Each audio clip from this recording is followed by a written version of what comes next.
Hey there. One thing that's always intrigued me about Equestria is its use of magic. It seems to be at the heart of equestrian society. Even earth ponies appear to have some form of magic.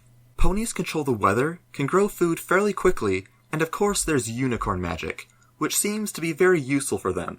And I suppose me too, that is, if there is anything in this chamber of blue for me to levitate.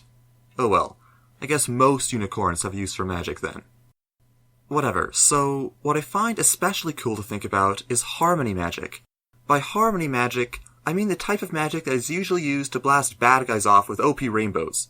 I also think harmony magic plays an important role in the Season 5 finale, though we'll get to that at the end. So, let the analysis begin. I think that harmony magic is probably the most powerful magic in the world of Equestria, and also the most difficult to harness. We've only seen it used a handful of times in the series, though it seems to have one common characteristic in every circumstance it's used. Its power isn't exactly carried by any one thing. The power comes from within someone, often through some tool such as the elements of harmony. It seems to me that the elements of harmony don't actually hold any real power. It's the main six's bond as friends that seem to power up the elements. The elements are simply tools used to bring out harmony magic from a living being. I say living being rather than pony, because I think that the Tree of Harmony, which is not a pony, harnesses the elements of harmony in a similar way to the main six.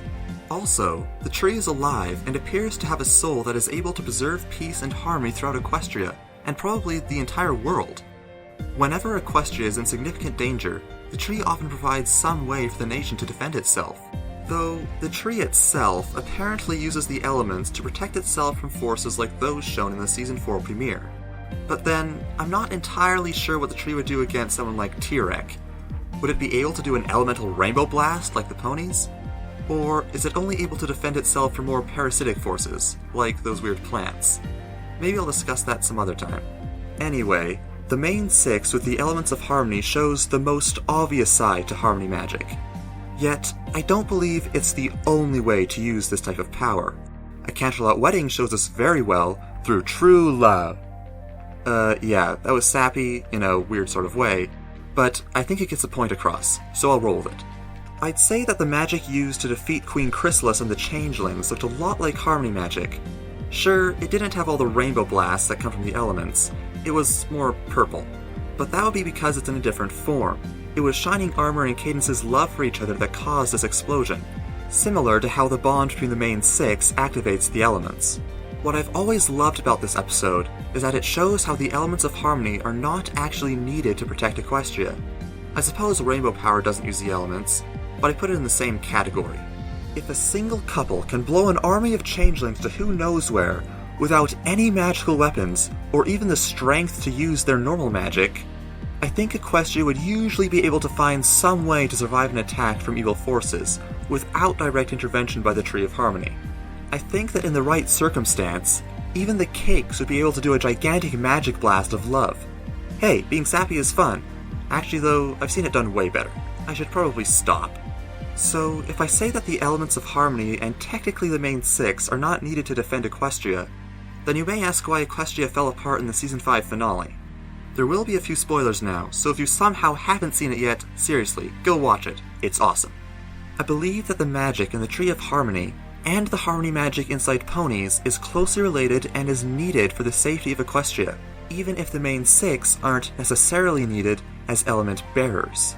It seems to me that the Tree of Harmony gives an overall power to Equestria that keeps the ponies living peacefully and gives certain ponies the power to defend Equestria, either directly, such as through the elements of harmony and the rainbow power chest, or indirectly, such as through Shining Armor and Cadence.